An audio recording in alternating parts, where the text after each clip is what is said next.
So now, he's a king much like Solomon. The Bible describes Solomon as a king who loved the soil.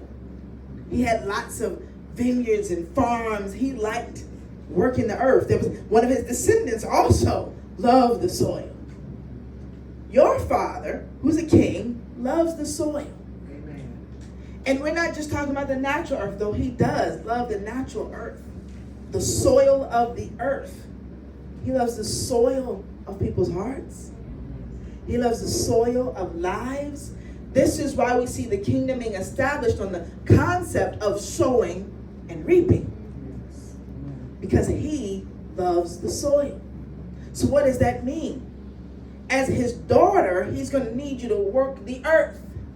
Yes. So your inheritance as his daughter means that there is earth that's left for you to tend. The question is, what has he called you to tend?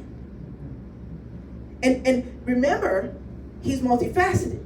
So as you grow in him, that answer will not just be one answer. I tend hearts. I tend ministries. I tend businesses. I tend families. What has he called you to tend? I tend regions now. Geographic regions in the spiritual and in the political realm. What has he called you to tend? Now this is very important that we get this, because in the Western mindset, you look at Europe, for example, the monarchies that used to exist. There's a monarchy now in England, but it's not like monarchy used to be.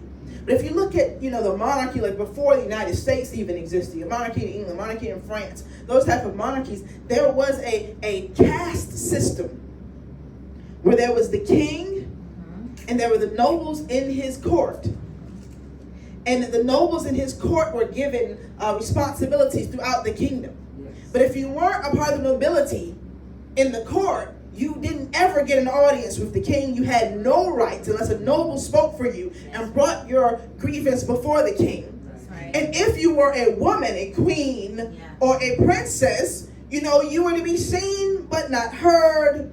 You were, a showpiece, but not necessarily having any power, which is why Queen Elizabeth didn't get married, because she's like, I'm keeping my power. Because as soon as I get a husband, what's going to happen? He's going to get all the authority and she becomes a showpiece, right? So this is how it was set up. And so this is important that we get that, because that's not how the kingdom of heaven works. It's not even how kingdoms in the East, Africa, Asia, they didn't work that way either. It's just the West. But we've been trained by the West, so we got to recognize that so that we can allow the Lord to kind of debunk some of that Hellenism in our thinking, because that's not how his kingdom works. Amen. As his princess, he doesn't need you to just sit around and be cute and wait for daddy to bless you so you can benefit from your trust fund. He also doesn't need you to see yourself as outcast, Right.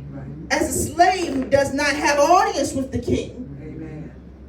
Because those were the two extremes, and that was the life of women. Those are the two lives that women experienced in monarchies in Europe. And though the United States says we don't have a caste system, we were birthed out of that. Yes.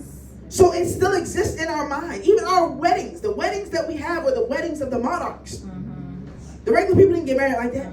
Bridesmaids were the actual maidens that attended the bride because she was of nobility. Right. It wasn't her girlfriends. Right. You understand what our tradition, you see what I'm saying? This is where we get our thinking. So we got to throw all that away. It was great for them, not for us. It wasn't great for all of them. Right. But we've got to see as the king sees. Amen. Amen. So our king is on the throne, but we know he gets off that throne. Yeah. Right? So he has given us authority. See, the throne represents authority. He's given us authority, but we also get off that throne because we have responsibility. Does that make sense? So now we're going to look at some of the roles that you play as a daughter of the king, as a princess. But you got to see yourself differently. You're not any of those Disney princesses. You're not any of the European monarchy princesses. Right? You're a princess to Yahweh, the God of the Bible, God of Israel, God of Abraham, Isaac, and Jacob. And so it looks a little different. Amen. And so we already talked about one role. And I want to make sure that you see this. We got to see this for all these. As a princess, you do have to tend a part of daddy's field. his garden, his farm. There's a part that you're responsible for. And biblically speaking, in a Jewish family, they had lots of children. That's exactly what would have happened. The kids had different responsibilities in the farm. It was very agricultural. So you would have had a, responsibility. What has he called you to tend?